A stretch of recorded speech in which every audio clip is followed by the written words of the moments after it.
Hey, what's up, everybody? BDO44 coming at you with another video. All right, so um, remembering LeBron James, I think it was somewhere in the third quarter. I had it in my mind exactly when this took place, but I had lost it. Some point in time in the third quarter, I believe it was, the Lakers had got into a situation where they were trying to get an offensive rebound, or rather a defensive rebound, I believe it was, and just weren't able to capture that board. A foul was called, and LeBron James slammed the ball to the ground 3 times. Said something like, "God damn it, something, something, something." They bleeped it out. I wasn't able to make it out, but I'd imagine he was frustrated with his teammates. It looked like he looked at Malik Monk and was talking to Wenyan Gabriel about, boarding the basketball. But I tell him, Bron, there's 2 things I want to say about that. One, bro, that's too little, too late. You wait until now to get that pissed? You should have been that mad the second game in a row coach, went out there with that small ball nonsense. That's when you should have been that bad. That's when you should have been running around screaming, God damn it, such and such and such and such. It's too late now. And the second thing is, you can be mad at the players, but it ain't nobody's fault on that floor. Why y'all wasn't able to get them boards? Why you working so hard out there trying to bang up against 6'10" forwards that are 20 years old? That ain't none of them fault that y'all couldn't capture that board. I understand how frustrated you were, because these are some bad losses that are piling up. I don't think you've ever lost like this before. This is a different level of bad. This is a lot worse than that Cleveland team that you traded away. It's a lot worse than them kids that you traded away. So I understand the frustration. But it's a schematic issue. It wasn't an effort issue. Even on that particular play, all of you guys seem to have the effort necessary. From my eyesight, it's height, size. Toronto just simply had more of it. So I understand getting frustrated when something reaches a boil. You get frustrated to no end. Brown was at an extra heightened level of frustration yesterday, it seemed to me. But you know, it's so cliche to say he ain't got nobody to be ashamed of, or ain't nobody to be angry with but himself. And that's only partially true. I think that's the easy retort, but that's not necessarily the case. I think he has several people he needs to hold accountable for why the team didn't rebound the ball very well in that particular play, and it zooms all the way out to Rob Pelinka and himself, Jeannie Buss. It wasn't the players, because if you had real players who could do those things on the floor, you wouldn't be asking those who are undermanned or undersized to give more effort when it ain't effort that's failing them. It's height. This is why I always make that analogy that the Lakers' effort is like watching men drinking water out of a ladle. A ladle has holes in it, and if you sit there trying to, dip your ladle into some water, you're not going to get any water in the ladle itself. It's going to go right back into the pot it came out of. So you need to get the size and breathe. Breathe in the sense that your frustration is misguided, it's misdirected. And I don't think it's going to garner the type of response that you want, because it's too late.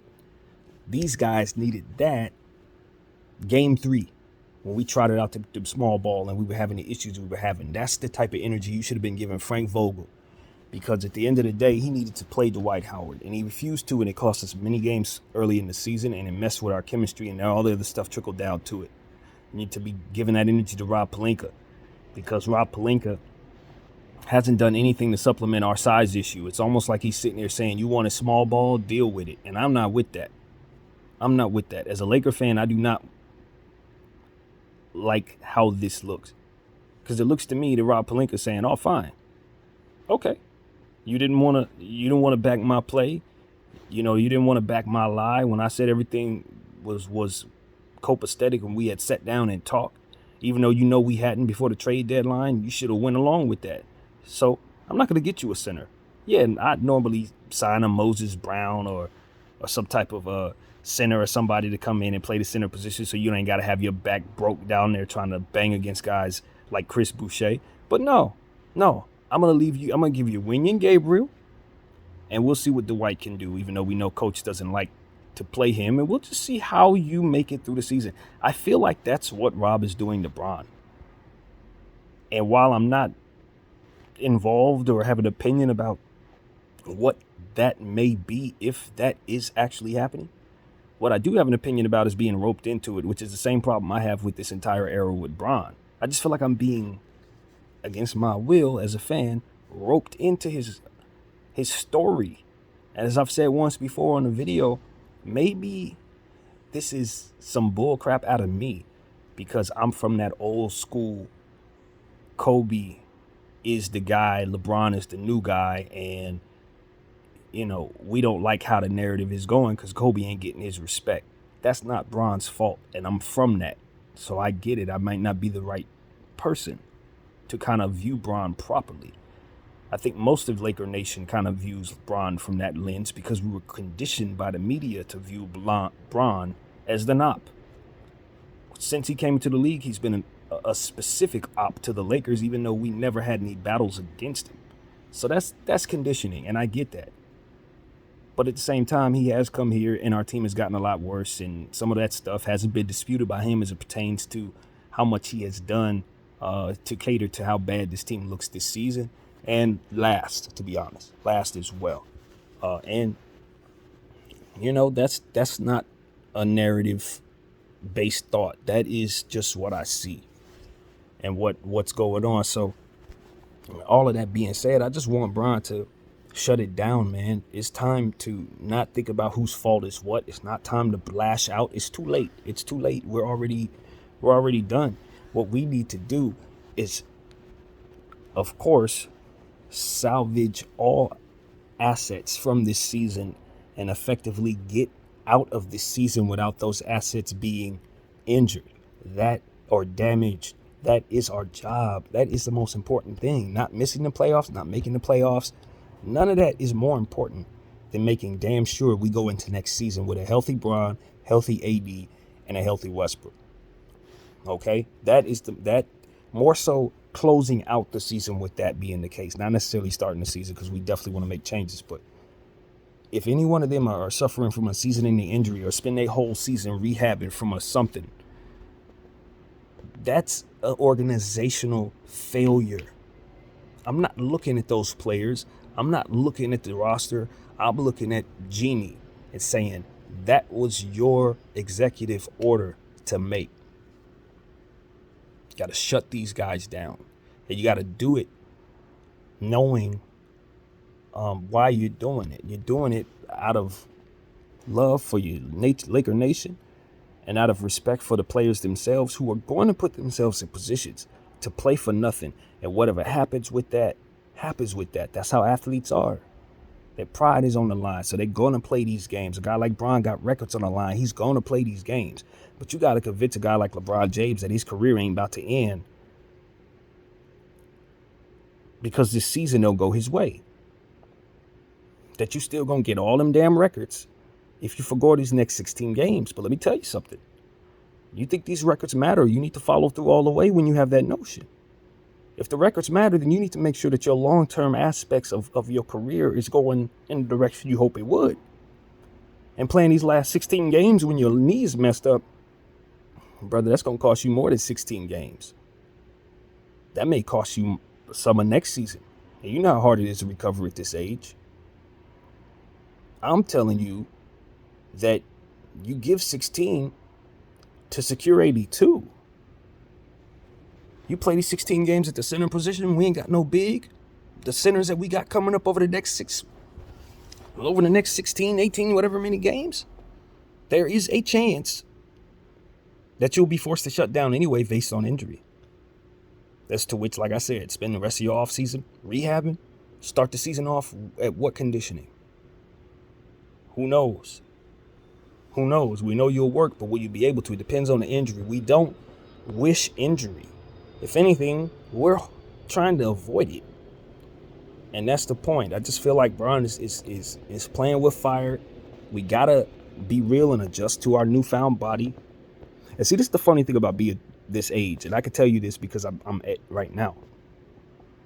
It ain't been that long since our bodies was doing this stuff that we know it could do when it was fresh. when our body was on the upward trajectory. When you're at 37, it ain't been that long since you were on an upward trajectory. So it's hard for you to readjust to the newfound, body. No different than it is when you push a lot of weights really in a really condensed amount of time. Like, let's say you just go to the gym for 8 hours a day for like a week and you don't do nothing but push. You're going to do one of two things. You're going to either injure yourself really badly, or you're going to find yourself so sore, and then the muscle's going to build so fast till you're going to have to adjust to your newfound strength. Now, pulling out chairs doesn't require as much pulling. Now, closing the fridge door slams now be with the same energy that you would have used otherwise to close it. These are the type of things that happen when you put on a lot of strength. You know what I mean? So your body has to adjust the opposite way as well.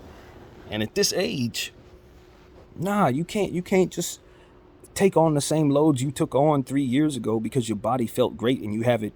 You know what I mean? You don't feel no difference. Your body is now telling you that the difference comes quickly and that injuries are coming more frequently and that you have to guard against different things and longer recovery time.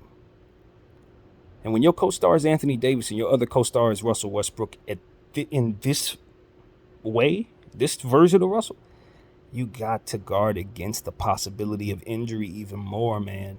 Even more. So this is what I want Bron to do, and this is what I want the Lakers to do. I want him to shut down. I want him to take that damn knee seriously.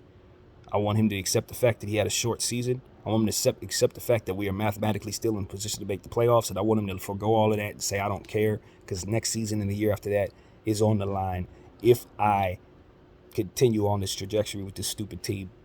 And then playing me center when they refuse to roster another big man to help me with the boarding. It's going to get us in a position to have him wear down quicker. And some of them records, depending on the type of injuries that could come about, it may put him in risk and not even get those records. So I think Bron wants to play another couple years. I don't think he wants to be dealing with no injuries. So shut him down. Waive these vets. Send them on their way into either to the booth or to one of these contenders, and give me a whole lot of THT, Austin Reeves, Malik Monk, Stanley Johnson, and Wenyen Gabriel. That's who we need to be playing the majority of the minutes. Shut Westbrook down. He ain't helping us. He ain't helping himself. It's tragic watching him run around out there. Put him out of his misery. He ain't enjoying it. We not enjoying it. Let's just be honest about that. Shut him down. And Anthony Davis, he's trying to rush himself back. It makes no sense. It doesn't help us. If he goes down with an injury, we'll never forgive you. Do not bring Anthony Davis back. I don't give a damn if we're in the playoffs or not. Don't even put him out there. That's all I'm asking. This is not new. These are the same things we talk about all the time.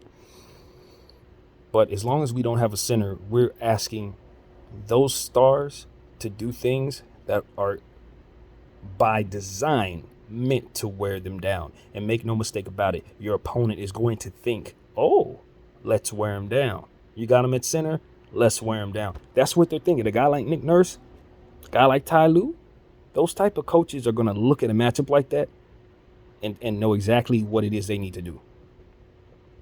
And like I said, there's a lot of games left to ask LeBron to continue playing center when he's already dealing with injuries. We want him to be healthy next year after that, etc. So, yeah, shut him down, please. All that frustration and stuff, Bron, it's too late, bro. It's too late. That should have came out long time ago. You should have been giving him that early. So, yeah, that's the thought, man. I ain't got much else to say. I just want what's best for the team and the players. And it's not about sentiment. It's about health for me. That's the priority. So your sentiment, getting your records and stuff like that, that may be what's best for you from your perspective. But for me, you staying healthy is what's best for us. And that's all I'm on. That's it. So that's what I got to say, man. Lakers play again on Wednesday. They got the Timberwolves. Timberwolves are coming off a game where Karl Anthony Towns went for 60. And I know what Karl was doing. I know exactly what Karl was doing. Karl saw that Jokic and Embiid were playing the same night. And he wants to be considered and believes himself to be in that echelon of the best center in the league. He wants his name in that conversation. When he went out there against the skills in that skills challenge and won that, or rather, I knew he was trying to make a statement in that way many years ago. I think it was like 3 years ago he won that. When he went out there and won that 3-point contest this year, same thing. He's trying to establish himself and remind everybody that he should not be excluded from the best man, big man in the league conversation. All of that has been said to say, do you really think he ain't going to carry that forward against our bad, small ball, bullcrap defensive team? He scored 60 on who we saw last time. Do you think he ain't going to try to duplicate that against us when he knows we ain't going to do nothing out there in terms of matching up with him? Oh, man. You thought you were dominated by other players. You wait to see what Carl Towns got in store for y'all on Wednesday. BDF 44. Thank y'all for watching.